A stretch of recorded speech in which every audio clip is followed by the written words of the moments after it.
que ustedes saben o que empezaron a dar o que estudiaron es la farmacología en odontopediatría, que es un capitulito chiquitito aparte porque estamos hablando de otros de adultos en miniatura, así que vamos a hablar bien de este tema. Y farmacología vamos a empezar a recordar qué significa. Viene la palabra farmacon, que significa fármaco o veneno. ¿Qué les dice a ustedes que la palabra fármacon signifique fármaco o veneno? Está muy claro que si no damos en las dosis adecuadas o no lo sabemos dar, podría ser muy tóxico. Y no solamente hablamos cuando hablamos de farmacología, medicamentos que ustedes van a indicar a los pacientes o que tienen que indicar por alguna patología. Cuando hablamos de fármacos o de farmacología nos referimos a muchas cosas, ya sean las pastas dentales, por ejemplo, el flúor, los colutorios, ¿sí? Entonces es muy importante saber cómo trabajan o qué importancia o qué dinámica tienen estos fármacos organismo para poder determinar si estamos siendo o haciendo lo correcto con ellos. Y logos, tratado o palabra. Es decir, la farmacología es la ciencia de los procesos y acciones de las sustancias en el cuerpo. A ver, no sé si no les tapa el costadito, ¿no? ¿O sí? Me No, parece se que ve sí. bien. Ah, bueno. ¿Se ve completa la pantalla? Sí, Sí, se porque ve yo completa. Veo. Ah, no, no, bueno. se ve bien. Bien. Bueno, ¿y qué factores vamos a considerar para poder hablar de farmacología? Primero que nada, como dijimos recién, el niño, porque al niño vamos a tener que considerar muchas cosas de su organismo. Ahora vamos a ver qué. El medicamento y por qué ponemos un profesional. Porque el profesional tiene que estar capacitado para poder recetar, indicar o decidir qué medicamento va pediátrico. Entonces, para prescribir medicamentos en niños tenemos que darle el enfoque necesario, que es el científico, pero sobre todo el criterio que tiene que tener el profesional, que es un criterio razonable, porque debería, por más que seamos profesionales o ustedes ya se reciban, tienen que tener un criterio para poder indicar esa medicación en el momento indicado y la dosis indicada, además del buen diagnóstico que realizarán antes de indicar eso. ¿Qué tenemos que saber en el niño para poder indicar una medicación o para hablar de farmacología? En primera instancia tenemos que tener en cuenta que según la FDA podemos dividir al niño y adolescente en diferentes grupos y según el grupo del que estemos hablando vamos a tener diferentes fármacos medicamentos en estos niños. ¿Por qué? Porque va a ir creciendo, va a ir madurando. No van a hacerlo, no es lo mismo un niño recién nacido, un neonato, sobre todo en el desarrollo y en la maduración del sistema nervioso central, que un niño que ya pasó los 2 años o está cerca de la pubertad o es un adolescente. Va a variar el peso, va a variar la cantidad de agua en el cuerpo, la maduración, como les dije, del sistema nervioso central, porque muchos de los medicamentos van a actuar o van a trabajar en los estímulos del sistema nervioso central. Entonces es importante que ustedes sepan cada uno de estos periodos y cómo van a trabajar o van a actuar esos medicamentos en ellos. Nosotros, a ustedes que van a trabajar o atender en niños más grandes, no van a atender por ahora dentro de la carrera niños mayores a 2 años. Si por ahí tuvieran la oportunidad o se presenta algún caso ya como profesionales y no tienen la especialidad o no conocen o desconocen en niños más pequeños como ser neonatos o chicos después del nacimiento, el primer mes, tienen que saber derivar y que los profesionales indicados puedan atender a ese paciente en ese momento. Bueno, ¿y a qué se trata la farmacocinética? Vamos a hablar primero, para hacer un repaso que ustedes deben saber bien ya, de farmacocinética y farmacodinamia, porque sin saber esto no podemos hablar de medicamentos ni de farmacología. Ahora vamos a hablar primero de farmacocinética, que es el proceso de reorganización del medicamento en el cuerpo, y luego vamos a hablar de farmacodinamia, que es la respuesta del organismo frente a ese medicamento y cómo actúa o qué va a hacer ese medicamento en el organismo. Y cuando hablamos de farmacocinética, tenemos que tener en cuenta la absorción, cómo se realiza, la distribución, la barrera hematocinética, su metabolismo y la excreción de ese fármaco, ¿sí? Entonces, hablamos primero de la absorción. Vamos a hacer un repaso general para que ustedes vayan acordándose de lo que ya dieron. Esto se produce en todos los organismos, en el ser humano, de la misma manera. Pero en los niños vamos a tener en cuenta la absorción porque va a ser diferente. También la forma o el suministro en que vamos a realizar esos fármacos en los niños, que es diferente a los adultos, ¿sí? Y vamos a tener una absorción que puede ser intravascular o extravascular. ¿Y qué cambios pueden haber en estos pacientes? La cantidad, sobre todo, de líquido o de agua que va a tener el paciente, porque va a depender la absorción si son medicamentos liposolubles o hidrosolubles. Entonces, en los niños siempre tenemos que tener en cuenta que va a haber mucha mayor cantidad de agua que en un adulto. En un adulto nos vamos a encontrar con mayor cantidad de grasa que de agua. Entonces, las absorciones pueden variar, van a ser diferentes si hablamos de uno o de otro. Intravascular, sabemos cómo es, va al torrente sanguíneo directamente y la absorción se cumple un 100% cuando colocamos el medicamento en el torrente sanguíneo. Cuando se trata de extravascular, podemos tener vía oral, rectal, cutánea, subcutánea, pulmonar, intramuscular. Vía oral sabemos que es a través del sistema digestivo y en niños especialmente vamos a estar hablando de suspensiones orales, más que de comprimidos como estaban ustedes acostumbrados. Después podemos llegar a encontrar algunos medicamentos que se dan por vía rectal, que también es un método de absorción del medicamento en ciertas ocasiones cuando no pudiera darse por vía oral esa medicación por algún problema digestivo en el paciente. Vía cutánea, cuando hablamos de la superficie cutánea, hablamos de cremas, lociones que se absorben a través de la piel.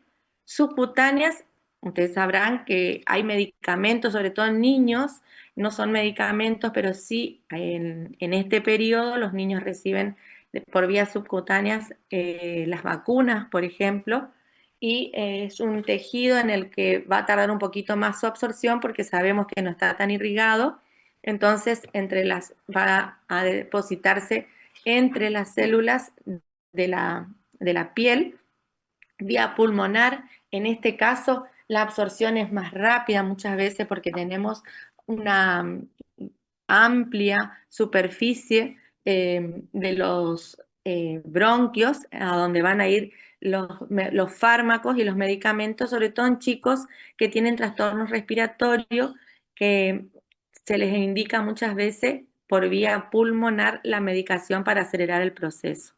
Y la vía intramuscular, que es la vía que es a través de los inyectables que también colocamos, y dependiendo del músculo va a tener mayor o menor irrigación y es donde se va a distribuir el medicamento un poquito más rápido que por vía digestiva.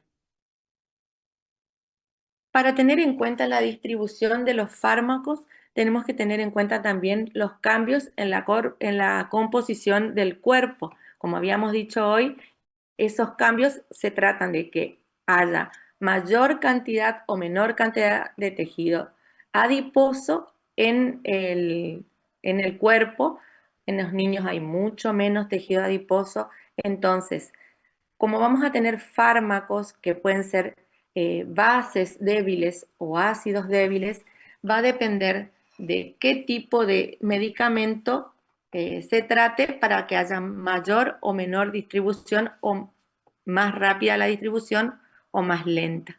Cuando se trata de niños en donde no tenemos tanto tejido adiposo, son más efectivos los medicamentos que son bases débiles, pues tenemos mayor cantidad de agua, menor acidez en el tejido gástrico, entonces el medicamento se va a absorber y se va a distribuir más rápido en esos casos. En cambio, cuando se trata de adultos, por ejemplo, también al incorporar el medicamento, que son ácidos débiles, van a ser más absorbidos más rápidamente los de ácidos débiles que los de bases, porque vamos a tener mayor acidez o el pH más bajo en el líquido gástrico que los niños. Fijación del fármaco también tenemos que tener en cuenta, tenemos que saber que cuando se trata del fármaco, el medicamento que vamos a indicar, uno de los extremos de ese fármaco tiene una proteína y el otro queda libre. Entonces, dependiendo de esa unión que va a darse con las proteínas en los tejidos, vamos a tener mayor o menor rapidez en detener o bloquear los. Y después, bueno, la permeabilidad de las membranas, los factores hemodinámicos que se tratan también de la distribución dentro del torrente sanguíneo, tanto en niños muy pequeños como en niños más grandes. Y también vamos a tener en cuenta eso, por eso muchas veces en los niños, o la mayoría de las veces, las indicaciones de los fármacos se realizan de acuerdo al peso o la superficie corporal, ¿sí? Más que nada, por eso no es una dosis estándar para cada uno, sino que va a depender de la dosis corporal del niño, del peso y de su superficie corporal. Y cuando hablamos de metabolismo, ¿qué tenemos que tener en cuenta? Que tenemos, como dijimos hoy, fármacos lipofílicos que van a ingresar y se van a metabolizar sobre todo en hígado, en pulmones, en riñones, en las glándulas suprarrenales. Van a ingresar como fármacos lipofílicos y van a metabolizarse convirtiéndose en fármacos hidrofílicos. Vamos a tener profármacos que ingresan inactivos y al metabolizar a través del hígado, los pulmones, los riñones, van a pasar a ser fármacos activos. Entonces, muy ligado a todos los fármacos vamos a tener eh, el hígado, los pulmones y los riñones, por eso tenemos que tener mucho cuidado en niños con la dosificación, porque todo se va a metabolizar en esos órganos y en niños tenemos que tener ese cuidado de no dañar ni producir toxicidad. Y por último, sabemos que tenemos la eliminación, como habíamos dicho hoy, de la farmacocinética, la eliminación que puede ser a través de la orina, a través del sudor, la bilis o las heces. Entonces, tenemos que tener en cuenta todo esto y sobre todo la eliminación cuando hablamos de farmacología en niños, tener en cuenta que tengan alguna alteración, ya sea renal o hepática. Cuando hablamos de niños con alteraciones sistémicas, hay que tener todo eso en cuenta, dependiendo de la distribución o del metabolismo que pueda tener ese fármaco. Es muy importante saber para poder indicarlo. Entonces, ¿qué relación vamos a encontrar entre la dosis, la concentración y el efecto que queremos lograr del fármaco en el paciente? Tenemos que tener en cuenta entonces siempre que habíamos hablado recién, la farmacocinética, todo lo que el cuerpo le va a hacer a ese fármaco desde que ingresa o se absorbe y hasta que se elimina, y qué quiero lograr con el fármaco, que es la farmacodinamia, que es lo que el fármaco le va a hacer al cuerpo, qué quiero lograr al indicar ese medicamento. Tengo que tener en cuenta la farmacocinética para poder determinar cuál es el efecto que quiero lograr en el paciente. ¿Y por qué es importante que ustedes sepan esta dinámica, tanto lo que pasa en el cuerpo como el efecto que quiero lograr?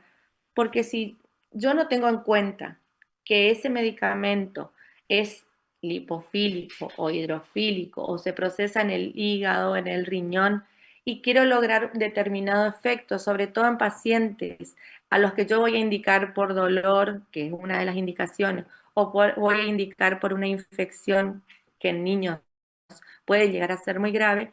Si no tenemos en cuenta esto, que es toda esta dinámica, vamos a estar indicando mal y podemos lograr un efecto, o un efecto no deseado como la toxicidad, o un subefecto que es no lograr lo que nosotros queremos, que es la eliminación de la infección o calmar el dolor, porque nos quedamos cortos en la dosificación.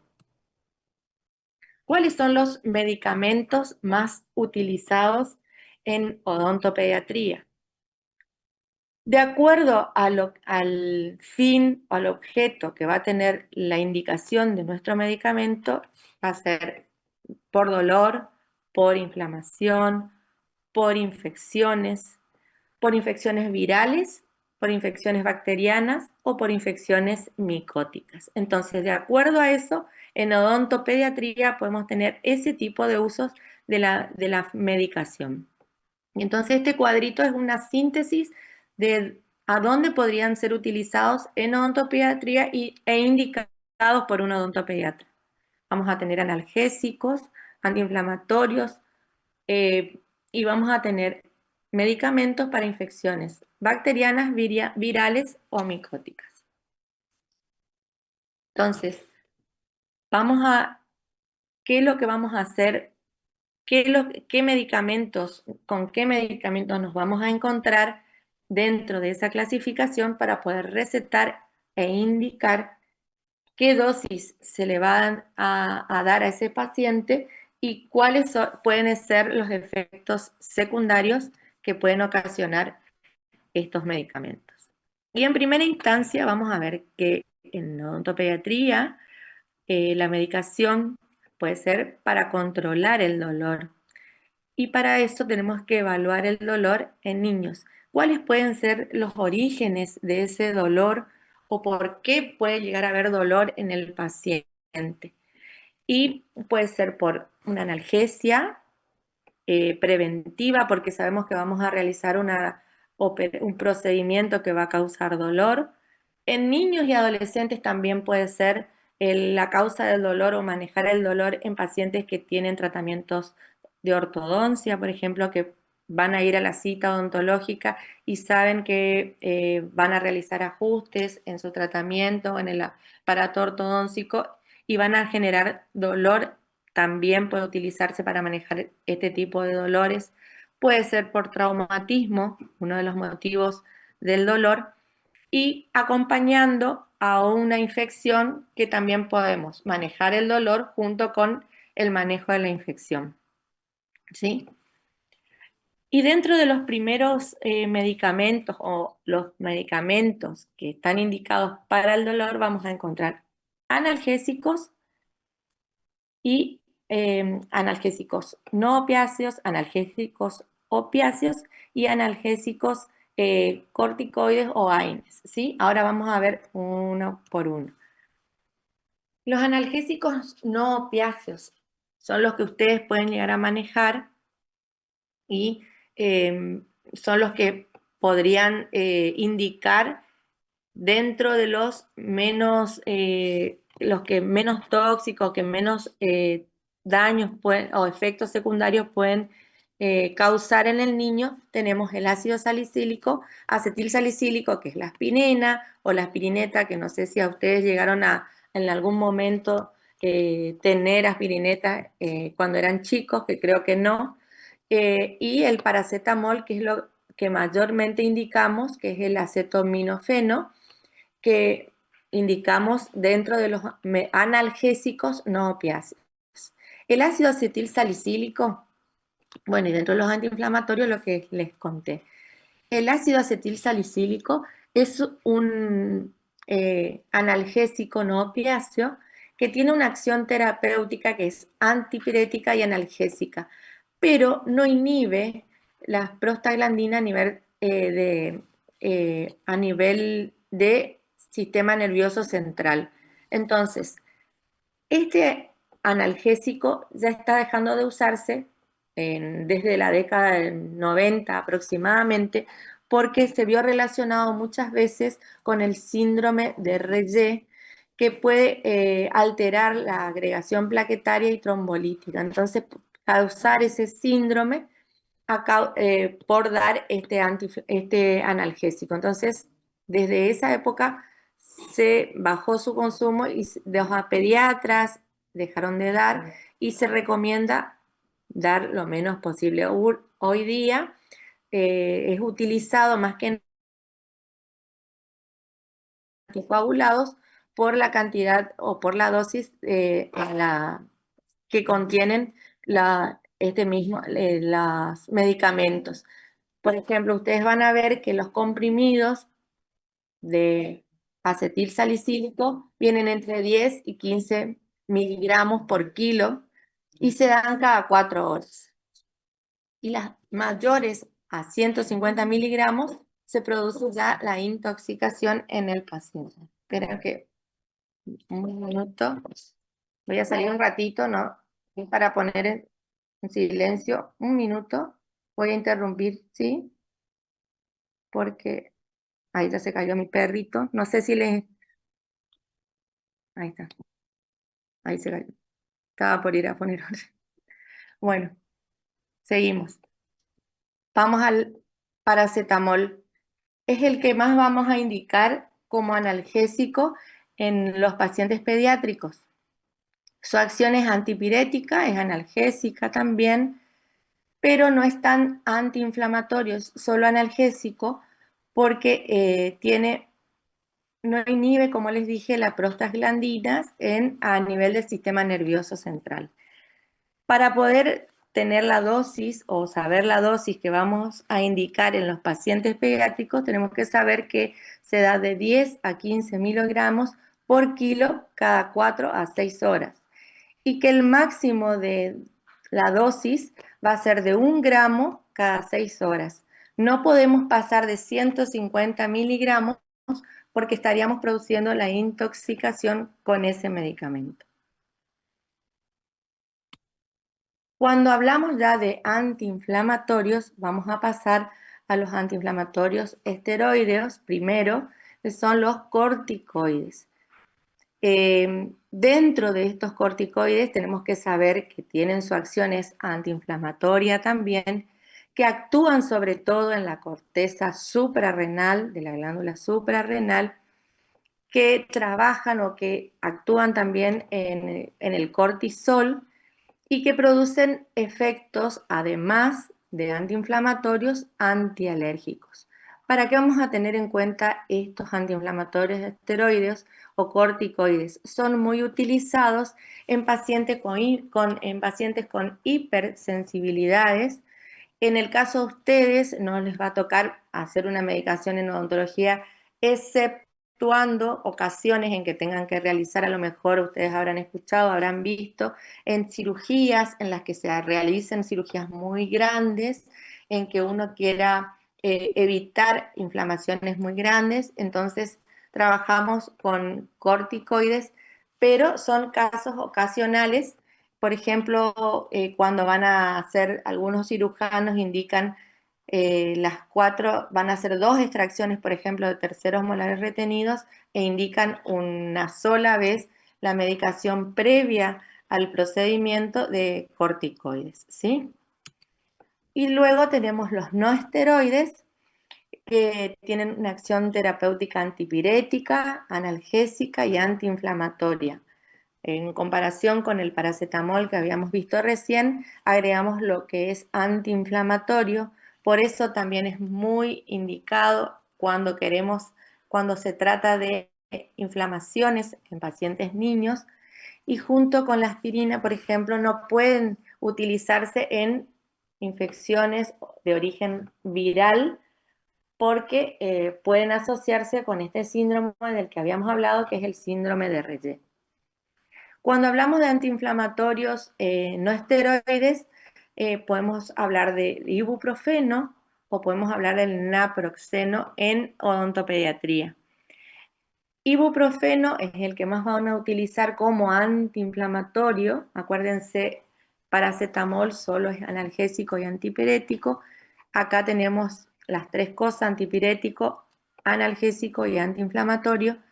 Y el naproxeno solo se va a indicar después de cumplidos los 12 años en el niño, sean mayores de 12 años. Entonces, tienen que tener en cuenta que acá dos cosas primero: analgésico, paracetamol, y antiinflamatorio, el ibuprofeno. Vamos achicando o concentrando la medicación que tenemos que tener en cuenta en odontopediatría o en pediatría en odontología. Para el ibuprofeno, la dosis es de 4 a 10 miligramos por kilo cada 6 horas. Es decir, vamos a poder indicar este medicamento 4 veces en el día. Y el naproxeno puede ser de 4 a 10 miligramos por kilo, pero en realidad, como damos a mayores de 12 años, ya vamos a tener una dosis de adulto, ya en niños de 12 años, salvo que el niño que esté bajo peso, que va a ser de 200 miligramos, de 8 a 12 horas la indicación. Entonces, haciendo un resumen, ¿qué tenemos en odontopediatría como analgésicos y antiinflamatorios más utilizados? Como resumen: paracetamol, ibuprofeno, naproxeno y ácido acetil salicílico. En el orden en que podemos recetar o que paracetamol, segundo ibuprofeno y como último naproxeno y ácido acetil salicílico, ¿sí? Acá este cuadrito, después les voy a bajar el PDF para que ustedes vayan viendo las dosis, los intervalos en que se tienen que indicar y las dosis máximas para evitar intoxicación o dosis tóxicas. Otro de los motivos por los cuales vamos a recetar o indicar algún fármaco van a ser procesos infecciosos. Estos procesos infecciosos pueden ser de origen periapical, pueden ser de origen periodontal o pueden ser de origen por algún tratamiento X que se produjo una infección o que recibo y tengamos que hacer una medicación por el proceso infeccioso que tenga la pieza dentaria. Tengan en cuenta siempre que ningún antibiótico puede reemplazar el proceso quirúrgico o el procedimiento en el caso de una infección periapical o interradicular, como vamos a ver la semana que viene en tratamientos pulpares. Nada reemplaza, ningún antibiótico va a reemplazar ese tratamiento. Sí es una terapia o una medicación que acompaña el tratamiento muchas veces. Y tenemos que tener en cuenta esto, que como habíamos empezado, dijimos que los niños son diferentes a los adultos. En un niño, un proceso infeccioso en pocas horas puede agudizarse, puede pasar a un proceso de celulitis, puede tener fiebres, escalofrío y producir la deshidratación. Entonces, siempre vamos a tener en cuenta que en niños todos los procesos o el metabolismo es mucho más rápido que en los adultos. Entonces, tener cuidado siempre en los procesos infecciosos, mirar, abrir bien los ojos y saber bien qué vamos a hacer para medicar, porque medicar mal también puede traer sus consecuencias. Entonces, siempre tenemos que saber qué vamos a hacer, cómo vamos a medicar, porque muchas veces llegan pacientes con procesos infecciosos agudos que vienen con el papá o la mamá y les dice, pero ya está medicado, ya me indicaron el antibiótico, pero le dan dosis inferiores a las que tienen que ser, o no están dando con el medicamento o el antibiótico indicado para ese proceso, y entonces eso sigue avanzando y no se resuelve. Entonces, para realizar una terapia antibiótica, procesos infecciosos, ¿qué vamos a considerar? Primero, la afección que está teniendo ese paciente, el procedimiento, el proceso, la evolución clínica de ese proceso infeccioso, vamos a tener un razonamiento lógico exactamente acerca del posible germen que pueda estar implicado en esa infección. Acuérdense, o vamos a ver, no sé si, no creo que no vieron todavía ustedes, ahora la semana que viene vamos a ver que los procesos infecciosos van a estar en la zona interradicular de la pieza dentaria, debajo de la cual vamos a encontrar el germen que puede afectar también esa infección, y conocer el antibiótico que vamos a utilizar, si va a tener efecto o no en esa patología. Entonces, para poder realizar la terapia antibiótica con todas esas consideraciones, ¿qué vamos a tener que tener en cuenta siempre?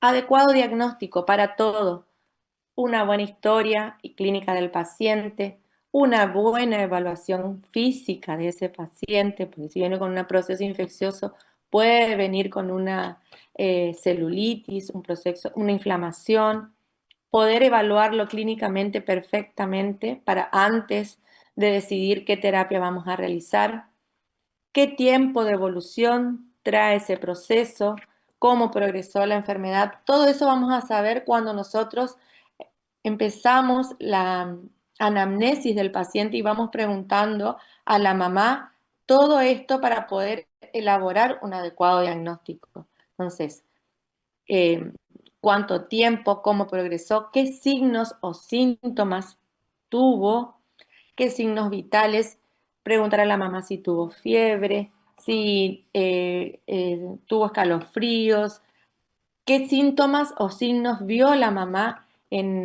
durante ese proceso. Vamos a examinar por fuera y por dentro el examen extra e intraoral, y si necesitamos algún examen auxiliar, como ser una radiografía, por ejemplo, o muchas veces el paciente, si viene derivado a otro lado, ya trae una radiografía que le hicieron o una radiografía panorámica. Entonces, todo eso vamos a tener en cuenta y considerar antes de pensar en esa terapia antibiótica.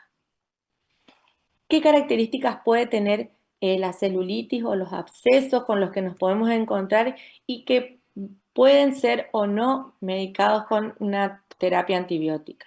Vamos a ver en la celulitis y en los abscesos. La celulitis vamos a tener en procesos agudos y abscesos un poquito más crónicos. Cuando ya es mayor a 6 días, hablamos de abscesos. Antes hablamos de celulitis. ¿Cómo va a ser el dolor en la celulitis? Vamos a tener un dolor severo y generalizado porque aún todavía no se forma o no se termina de circunscribir ese absceso.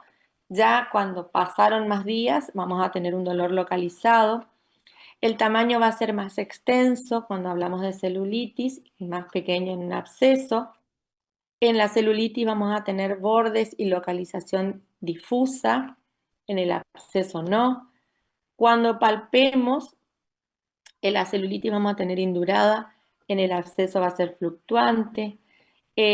Cuando hablamos de celulitis, que es un proceso más agudo, la presencia de pus está ausente, en cambio en el absceso ya puede estar existiendo. Y bueno, cuando hablamos de celulitis, sabemos que la gravedad es alta. En absceso es un poco menor, pero tenemos que determinar, sí, que no es una emergencia, pero sí es una urgencia. Y el tipo de bacteria que vamos a encontrar en una y que vamos a encontrar en otra. ¿Cuándo vamos a indicar un antibiótico? Cuando hay una infección aguda, cuando tenemos una tumefacción difusa, cuando se compromete el sistema de defensa, es decir, cuando el paciente ya viene con un poco de temperatura elevada, vemos las facies ya comprometidas, hacemos la palpación y vemos que el fondo de surco hay una tumefacción, tenemos una temperatura más elevada en esa zona de la mucosa, podemos llegar a encontrar supuraciones y vamos a encontrar también otras indicaciones como ser las pericoronaritis supurativas y las osteomielitis, ¿sí? Cuando no vamos a indicar un antibiótico, Cuando vemos que el absceso ya es crónico, está bien localizado, muchas veces ustedes se van a encontrar con un pequeño absceso con una boca en fístula ya. En casos de alveolitis, pero que ya esté seca, cuando ya el conducto radicular ya no esté estéril, es decir, ya esté tratado, y cuando las pericoronaritis no son supurativas, cuando no encontramos pus, hay una pericoronaritis, vamos a hacer un tratamiento local, pero sin la necesidad de una terapia antibiótica. En niños, el antibiótico muchas veces utilizamos con espectro de actividad más reducido. Tenemos menos posibilidades de reacciones alérgicas. En niños estamos hablando, no significa que no haya niños que ustedes tengan que preguntar en la historia clínica si es alérgico a algún medicamento, tienen que tener cuidado. Y ahí vamos a tener qué opción de medicamento vamos a indicar. Vamos a indicar también bactericidas, más bactericidas que bacteriostáticos. Vamos a optar siempre por el más eficaz y, por supuesto, no vamos a indicar nunca tetraciclinas, que en este momento ya no se indican las tetraciclinas. Y de acuerdo con, vamos a ver la clasificación ahora, les voy a ir diciendo la clasificación y después vamos a ver un cuadro para que a ustedes les quede de qué se trata o cómo puede ser esa clasificación.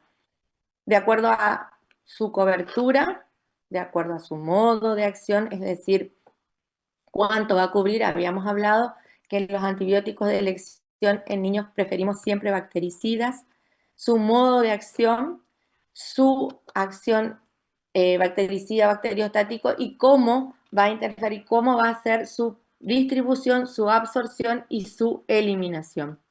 Vamos a tener de amplio espectro o de espectro limitado.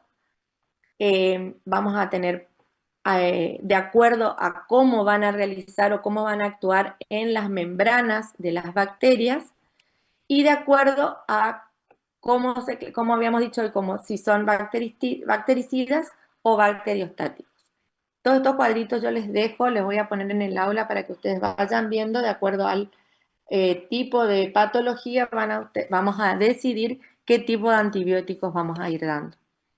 Y bueno, vamos a restringir, como dijimos hoy, en ese tipo de situaciones, cuando habíamos dicho una infección con compromiso sistémico, cuando se trata de una terapia, un antibiótico que puede ser terapéutico o puede ser una terapia antibiótica como profilaxis para una cirugía o en pacientes comprometidos sistémicamente, en donde vamos a dar la profilaxis antibiótica antes de realizar cualquier otro procedimiento que implique algún riesgo de bacteriemia o infecciones bacterianas que puedan diseminarse en el torrente sanguíneo.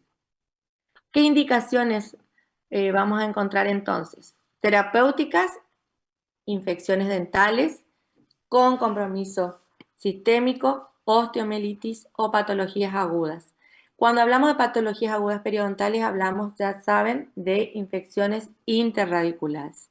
Y profilácticas, cuando queremos prevenir endocarditis bacteriana, cuando se produce algún traumatismo y tenemos que realizar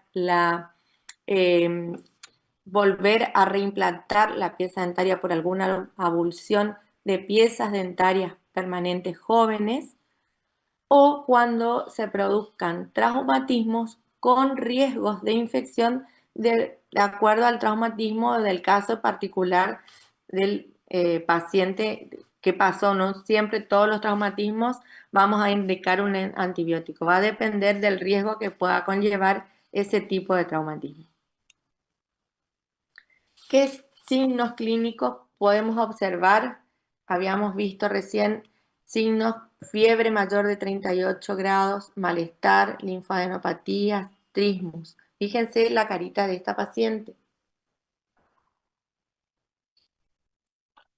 Este paciente ya viene con un proceso muy agudo que puede, una celulitis, en este caso, fíjense La pieza dentaria puede llegar a ser una pieza dentaria superior, en donde vemos toda la cara, el ojito con inflamado, un poquito de color, seguramente va a tener temperatura esta niña, tiene malestar generalizado, seguramente la fiebre es mayor a 38.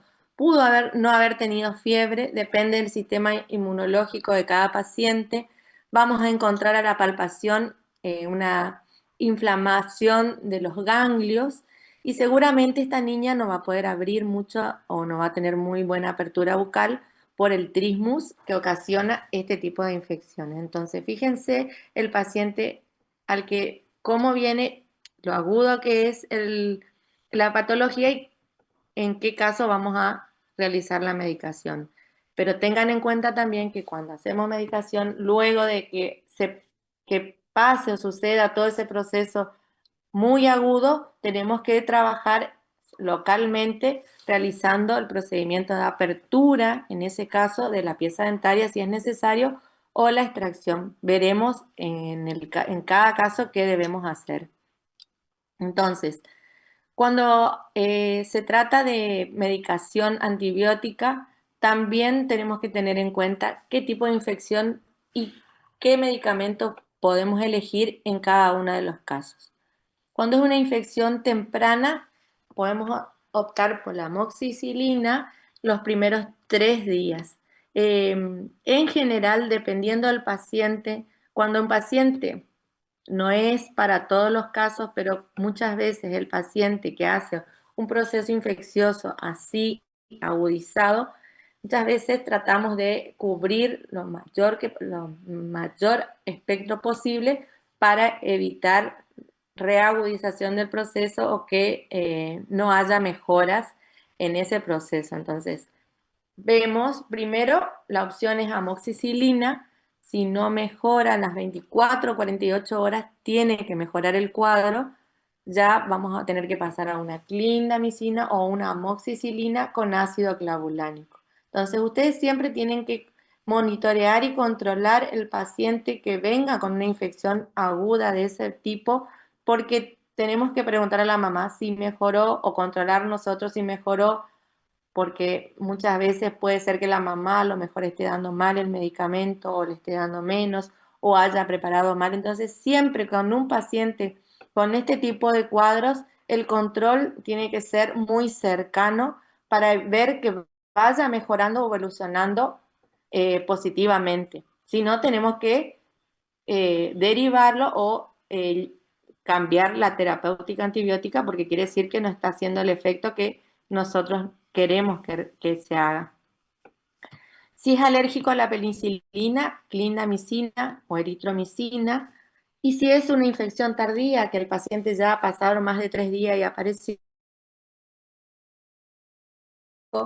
con mayor poder bactericida, que ya va a ser la clindamicina, ya penicilina y metronidazol o amoxicilina y metronidazol.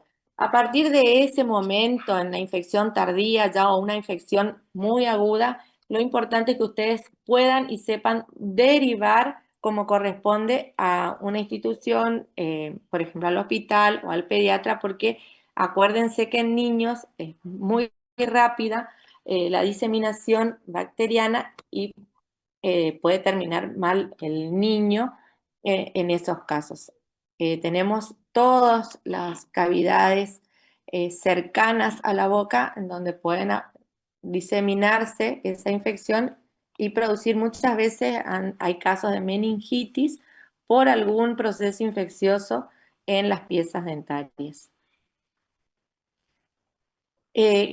Saber que las bacterias, vamos a arrancar muchas veces al principio con, en primera instancia, bacterias que son aerobias y que después al avanzar el proceso, los gérmenes de aerobios vamos a pasar a ser anaerobios facultativos y anaerobios que son mucho más resistentes, por eso vamos cambiando la terapia antibiótica para que podamos tener efectos sobre todas esas bacterias. Y como les decía, derivar a un especialista siempre. No duden en realizar esto, porque muchas veces escapa a sus manos y si ustedes ven signos o síntomas en los que les está diciendo que puede haber una progresión rápida de esa infección, que el niño tiene mucho compromiso sistémico, que a lo mejor tenga dificultad para deglutir, depende del cuadro con que les llegue a ustedes, deriven, porque el sistema de defensa puede estar comprometido y es mejor que lo atiendan a tiempo y pueda subsanar, mejor muchas veces por vía endovenosa en alguna institución de salud como es el hospital. Bueno, para la profilaxis antibiótica habíamos hablado de terapia antibiótica, ahora vamos a ir a profilaxis, a ver que se nos va la hora. Vamos a recomendar en pacientes con enfermedades cardíacas asociadas a endocarditis, pacientes con compromiso inmunitario, pacientes trasplantados, pacientes diabéticos que no estén controlados, pacientes con alteraciones sanguíneas que también tengan que ser medicados para realizar procedimientos y pacientes con catéteres vasculares o comunicaciones cardíacas. La recomendación de la profilaxis va a ser dependiendo de la alteración sistémica que tenga este paciente, cuando vamos a realizar extracciones dentales, procedimientos periodontales, cuando van a realizar reimplantes de piezas dentarias, por ejemplo, en abulsiones de piezas dentarias permanentes, cuando van a realizar tratamiento ortodóntico, colocación de bandas ortodónticas, colocación de coronas, anestesias intralegamentarias o profilaxis dental. Es decir, cada vez que nosotros tengamos el riesgo de que el paciente pueda realizarse algún tipo de sangrado en el procedimiento que van a realizar, vamos a tener que recomendar o realizar una profilaxis antibiótica. Y hablamos de profilaxis antibiótica cuando vamos a dar el medicamento previo al procedimiento. ¿Sí? Por eso decimos profiláctico, es preventivo. Lo vamos a realizar una sola vez, una sola toma, una hora antes de realizar el procedimiento. Ahora vamos a ver cómo lo vamos a hacer. No recomendamos una profilaxis antibiótica cuando se trata de una operatoria, solo la colocación de goma dique o la remoción de un hilo de sutura, colocación o retiro de una aparatología removible, tomar una impresión, aplicar flúor, si la anestesia es convencional o cuando vamos a tomar una radiografía. Vamos a ver, acá vemos lo mismo que ya vimos hoy en el cuadro que habíamos visto de distinta manera el tipo de antibiótico que vamos a dar según la infección. Acá vamos a tener los antibióticos que pueden ser utilizados en odontopediatría, pero de acuerdo a su composición. Tenemos beta-lactámicos, macrólidos, lincomicinas o nitromidazoles. Bueno, chicos, les voy a pasar así rápido para que ustedes vean lo que van a tener en el aula, que es el tipo de antibiótico. Acá tenemos la penicilina, el espectro, cuál va a ser la dosis y después van a hacer un trabajo que les voy a dar, que van a tener que entregar la semana que viene, trabajando con cada uno de los medicamentos para que ustedes puedan desarrollar y ver en profundidad cada uno de ellos, porque si no, no vamos a tener que dar en 2 clases.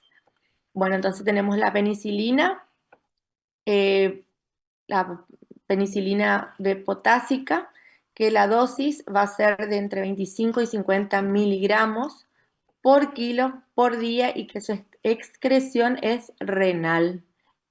Acá tenemos que tener en cuenta y tener la precaución de ver que en casos de insuficiencia renal, tener cuidado de indicar este tipo de medicación. ¿Cuándo? En infecciones odontogénicas leves o en gingivitis úlcero-necrotizantes agudas, ¿sí?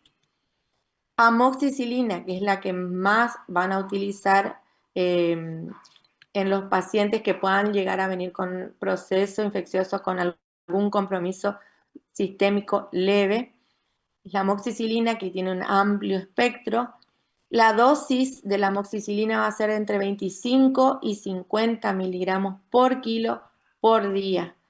¿Cómo decidimos qué vamos a dar? Si damos 25 o 50.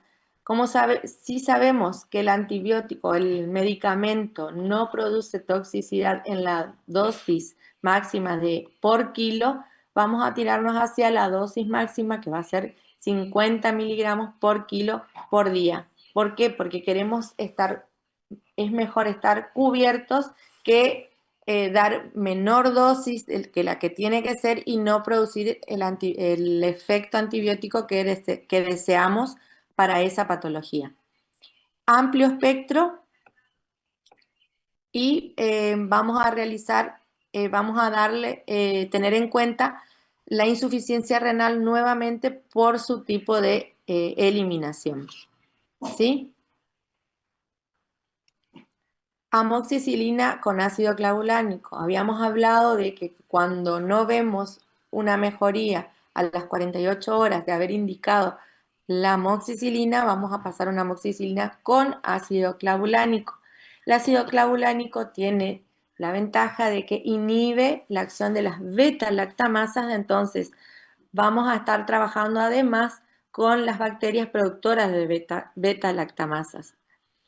¿Cuál va a ser la dosis? También de 25 a 45 miligramos por kilo por día, ¿sí?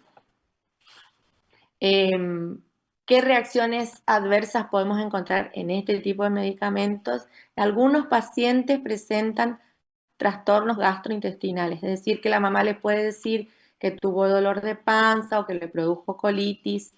Entonces, por ahí hay que tener en cuenta y preguntar todo eso, porque muchas veces cuando se presentan ese tipo de reacciones, también es conveniente suspender la medicación y pasar a otra medicación.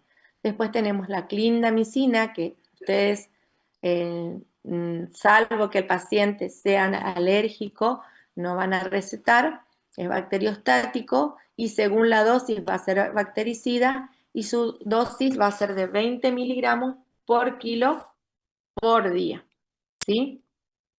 En pacientes alérgicos, inmunosuprimidos o en infecciones odontogénicas que han llegado ya, se propagaron al tejido óseo. Bueno, el metronidazol bien se da en pediatría, no van a dar ustedes, pero tenemos que conocer, se suele indicar para procesos de gingivitis úlcero necrotizante aguda.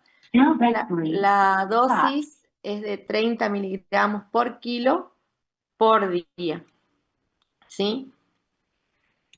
Y bueno, vamos a las dosis que vamos a dar en los medicamentos. Esperen un poquito. Voy a salir un ratito de la pantalla. Está. Quiero ver nomás la batería. La dosis del medicamento vamos a calcularla según, puede ser calculada el peso, la superficie corporal, según el peso, según la edad del paciente, o también puede ser calculada como un porcentaje de la dosificación realizada en los pacientes adultos. En general, la fórmula que elegimos nosotros es siempre la que se realiza según el peso.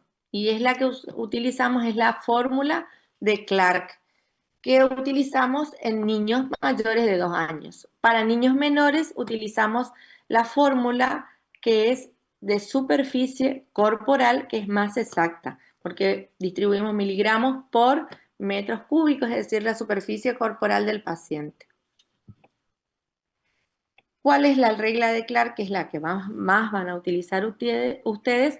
Nos va a dar la dosis máxima para un niño por día, que va a ser el peso del niño por kilos por la dosis máxima del adulto sobre 70. Vamos a determinar cuál va a ser la dosis para el niño la dosis máxima que va a utilizar ese niño. Y después vamos a realizar la división de esa dosis según la toma que va a realizar por día. Miren que voy a ir a buscar algo, porque si no, no va a parar de... Un minutito. A ver.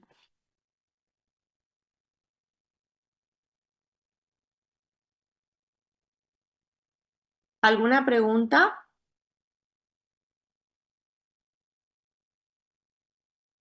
¿Están?